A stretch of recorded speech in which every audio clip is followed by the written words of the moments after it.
Good morning সকলকে। আশা করি সবাই খুব ভালো আছো, সুস্থ আছো।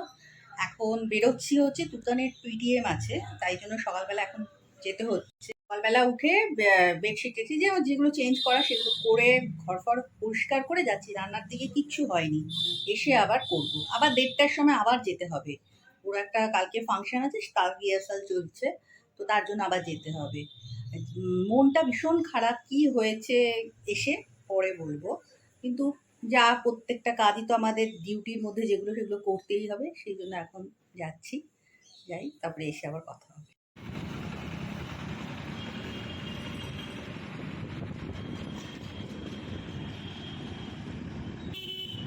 এই স্কুল থেকে বাড়ি এলাম, এত লেট হয়ে গেছে আজকে, 1টা বাজে। বলেছিলাম মানে সকালবেলা চলে গেছিলাম, এবার রান্না টান্না কিচ্ছু হয়নি, তাও আমি কিছুটা কালকে করে রেখেছিলাম। এই তো ভাতটা হয়নি, এখন ভাত বসাতে হবে। আর সবাই সব টিচারদের সাথে সবাই একটু যেহেতু যোগাযোগ হয় না, সবাই একটু কথা বলতে চায়, তো টিচারদের সাথে কথা বলার সুযোগ, তারপরে বাচ্চারা কি করছে না করছে এসব জানার জন্য। তো ভাগ্যিস তুতানের স্নানটা করে গেছিলো। ওর নাকি আমি ভেবেছিলাম মাঝখানে এসে আবার নিয়ে যেতে হবে, সেটা না, মানে পুরোই স্কুলেই রয়ে গেল। 3টের সময় ওকে ছুটি দেবে, তা আমি চলে এলাম, আবার 3টের সময় যেতে হবে আনতে। তো এখন তাড়াতাড়ি করে কাজগুলো করি, কিচ্ছু হয়নি, স্নান হয়নি, কাচাকুচি কিচ্ছু হয়নি, সেই সবগুলো আগে করি। তাড়াহুড়ো করে করতে গিয়ে এটা পড়ে পুরো ভেঙে গেল। কিছুই না, মানে একটা সেট ছিল, সেটটা নষ্ট হয়ে গেল। তুনতাই তাও জুড়ে দিয়েছে, কিন্তু দেখতে তো বাজে লাগছে না, কাউকে দেওয়াও যাবে না, ব্যবহারও করা যাবে না। আর একটা গাছের ডাল নিয়ে এসেছি, পোতার সময় নিয়ে জলে রেখে দিয়েছি, পরে পুঁতে দেবো। এসে এতগুলো পরপর পরপর কাজ ছিল, আর কথা টথা বলা হয়নি। এখন আবার সন্ধ্যাবেলা কথা বলা শুরু করলাম, তার মধ্যে এটাকে পড়তে বসিয়ে তারপর তোমাদের সাথে কথা বলছি।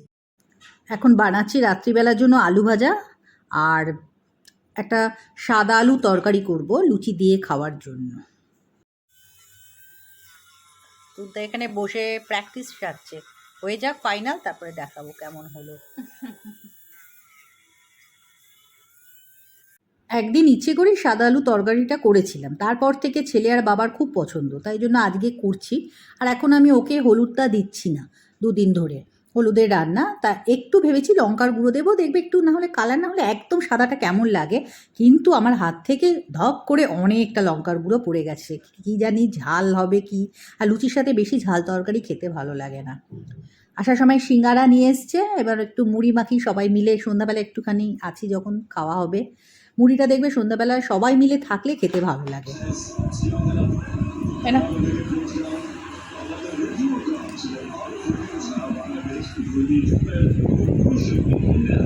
এসে ফ্রিজটা চালিয়েছি, দেখছি ফ্রিজের মধ্যে বললাম খাবার কালকে করে রেখেছি, ঝরঝর করে ফ্রিজ থেকে জল পড়ছে। আমি ভাবলাম কোনো বোতল টোতল বোধহয় অনেক সময় উল্টে যেতে পারে, তার জন্য বোধহয় হয়েছে, বা কিছু লিকেজ টিকেজ হচ্ছে। ও বাবা, সে জল পড়াই কমছে না, এখন আমার ফ্রিজ পরিষ্কার হয়নি। আদার্স কাজ করবো না, আবার ফ্রিজটাকে নিয়ে বসবো। মানে সময় যখন খারাপ হয় না, তখন বোঝা যায়। আমার প্রথমে ওয়াশিং মেশিন খারাপ হলো, তারপরে মিক্সিটা খারাপ হলো, আবার ফ্রিজটাও মনে হচ্ছে খারাপই হলো। মানে আমি টাইম খারাপে আগে বুঝতে পারি। আর মেন বুঝতে পারলাম, এবার আজকে হচ্ছে শুক্রবার, এবার বৃহস্পতিবার বলছিলাম না যে মনটা খুব খারাপ, সেটাই এবার বলি। বৃহস্পতিবার রাত্রি, মানে বুধবার রাত্রি শুতে শুতে আমাদের 1টা বেজে গেছে। এবার 3:30টের সময় আমার মামাতো দেওর ফোন করছে যে আমার মামা শ্বশুর মারা গেছেন। মানে মারা যাওয়াটা এমন, 12:30 অবধি মামির সাথে কথা হয়েছে, তারপরে 2টোর সময় মামা বলছে আমার শরীরটা খুব খারাপ লাগছে, জল একটু গরম জল দাও। তো মামি গরম জলটা করে আনতে আনতে তার মধ্যেই ঘটনাটা ঘটেছে। মানে এত খারাপ লাগছে, কোনো শরীর খারাপ ছিল না, কিচ্ছু ছিল না, আর একটা মানুষের সাথে 2 দিন আগেও কথা হয়েছে। মানে মানে ভীষণ বাজে লাগছে। ওই 3:30 থেকে পুরো আমরা উঠে বসে রইলাম। একটু আলু না ফুটলে তো যাওয়া যাবে না, তার মধ্যে তুতানের স্কুল আছে। আমি বললাম আর তো শুয়ে থাকা এভাবে যায় না, উঠে যেগুলো যেগুলো কাজকর্ম করতে শুরু করে দিয়েছি। মানে এত খারাপ লাগছে। তারপরে ওইসব কাজকর্ম সব মিটলো, বাড়ি এলাম, এসে দরজাটা খুলে জাস্ট ঘরে ঢুকেছি, আমার বোন ফোন করেছে, হাউ হাউ করে কাঁদছে। বোনের মামাতো ভাসুর মারা গেছে, তারও ওই এক কন্ডিশন। মানে সারাটা দিন, তারপরে সন্ধ্যাবেলা থেকে আমি কাজকর্ম করছি, এটা ওটা করছি, আমার চোখ দিয়ে না অঝরে জল পড়ে যাচ্ছে। মানে আমার এই মৃত্যুটা আমার ভীষণ ভয় লাগে ছোটোবেলা থেকে, মানে একটা মানুষকে আর দেখতে পাবো না, এই হারিয়ে যাওয়া ফেলার ভয়টা আমার ভীষণ আছে, তাই জন্য আমি খুব ভয় পাই। আর মানে এত স্ট্রেস গেছে, মুখ চোখের চেহারাই পাল্টে গেছে। আমার মা আবার রাত্রিবেলা ফোন করে বলছে, দেখ খারাপ তো সবাই লাগছে, তাও তুই বেশি চিন্তা করিস না। আমি মাকে বললাম তুমিও, মাও এসব নিয়ে খুব ভাবে, মাকে বললাম তুমিও ভেবো না, তুমি একা থাকো, রাত্রিবেলা তোমারও অসুবিধা, তুমিও ওসব চিন্তা করো না। সেই এখন তো আমার বর যেহেতু ভাগনা, তার তো কালকে একটা বুঝিয়ে দিতে হয়, একটা কাজ থাকে ভাগনার, সেই সব জিনিসগুলো এখন আনতে যাচ্ছি, এই বেরোই আগে, তারপরে এসে বাকি কাজগুলো করবো। আর কী বিভৎস গরম পড়েছে, এই কথা বলছি ফ্যানটা অফ, পুরো ঘেমে যাচ্ছি। এখন যাই, তারপরে এসে আবার বাকি কাজ যা যা লাগবে এই নিয়ে আসবো।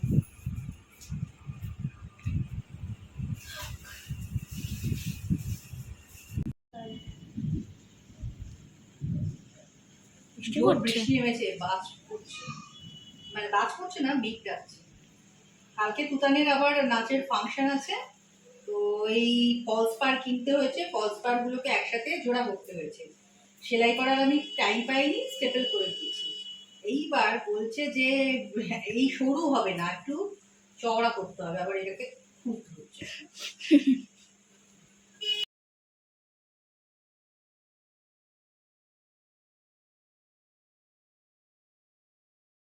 খারাপ সময় না শুধু যে জিনিস খারাপ হলে বোঝা যায় তা না, খারাপ সময় দেখবে আসার আগে মনে খালি উল্টোপাল্টা চিন্তাও আসে, মানে মাঝে মানে কোনো না কোনো কারণে মনে দেখবে একটা কেমন হয় প্রিয়জনের। আমি তো এটা খুব ফিল করি, মানে প্রিয়জন চলে যাওয়ার আগে এই জিনিসটা খুব হয়, বা খারাপ সময় আসার আগে মনের মধ্যে খালি নেগেটিভ চিন্তা আসে, খালি উল্টোপাল্টা যেগুলো কোনো বেসলেস চিন্তা বলে সেই সব চিন্তা আসে। আমার তো মানে টাইম খারাপ হওয়ার আগেই আমি বুঝতে পারি যে এই কিছু খারাপ হতে চলেছে। আজকে লুচি করব ঠিকই, কিন্তু আটা দিয়ে করছি, আটার লুচি। তুতান হাসাহাসি করছে, আটারও আবার লুচি হয়, আমি খেয়েই দেখবি হয় কি হয় না। আর এখানে পাঞ্জাবিটাও বার করে রাখলাম, সাদা পাঞ্জাবি, সাদা পাজামা পরতে বলেছে। কীরকম বৃষ্টি হয়েছে, ওর আবার পুলকাটা না একটু আগে নামিয়ে দেয়, কাদার মধ্যে পুরো কাদা হয়ে যায়। তুনতাই নখের যে কালারটা করেছে, যদি দূর থেকে আসে আমি মোটামুটি দেখেই বুঝে যাব এইটা আমার মেয়েই আসছে। এই কালারটা, পিঙ্ক কালারটা, দেখি সামনে থেকে দেখা, পা দেখাচ্ছি, কেউ কিছু মনে করো না, যে বোঝা যাচ্ছে না ঠিক, একটা ছোট্ট ছোট্ট ফুল আছে এর মধ্যে, ক্যামেরাটা ঠিক ধরা যাচ্ছে না। কোনো দলীয় কর্মী নন ইনি, এখন ফাংশনে যাচ্ছেন। এই যে প্যান্টটা ছোট হয়ে গেছে, জামাটাও ছোট হয়ে গেছে। এখানে আগের দিন পুরো আবিরে ভর্তি করে দিয়েছিল, আমি বাড়িতে তুলতে পারিনি, দোকানে দিয়েছিলাম, দেখছি ভালোই তুলে দিয়েছে, তাই না, পরিষ্কার করে দিয়েছে একদম ভ্যানিশ। টাটা। এখানে আমি সব গুছিয়ে দিয়েছি, আর এই ঠাকুরমশাইকে দিয়ে আসতে যাচ্ছে। যাও। কালকেই বললাম না ফ্রিজটা দিয়ে সমানে জল পড়ছিল, যদি কারেন্ট হয়ে যায়, ওই জন্য আমি ভয়ে ফ্রিজটাকে বন্ধ করে রেখে দিয়েছিলাম, আর কালকে পরিষ্কার করিনি, তুতানকে পড়ানোও ছিল। এখন সকালবেলা ওরা বেরোলো, আমি আগে ফ্রিজটা পরিষ্কার করছি, জলে ভর্তি হয়ে গেছে। তো আজকের ভিডিওটাও এখানেই শেষ করব। আজকের ভিডিওটা কি তোমাদের অনেকেরই ভালো নাও লাগতে পারে, আসলে সবাই 10-15 মিনিটের ভিডিওতে একটু এন্টারটেনমেন্ট চায়, একটু আনন্দ, ভালো কথাবার্তা। আসলে যারা ধরো ব্লগ বানায়, তাদের ব্লগে যেমন আনন্দের ব্যাপার থাকে, খাওয়া দাওয়া থাকে, ঘোরা বেড়ানো থাকে, আবার তার সঙ্গে তাদের জীবনে যে দুঃখগুলোও থাকে সেগুলোও তো শেয়ার করতেই হয়। আর এই কথাগুলো শেয়ার করতে পেরে না আমারও ভেতরটা একটু হালকা হচ্ছে। অনেকক্ষণ ধরে অনেক কথা বললাম, মানে মনের যে ভার হয়েছিল সেটা অনেকটাই আমার কমলো। আশা করি তোমরা বুঝতে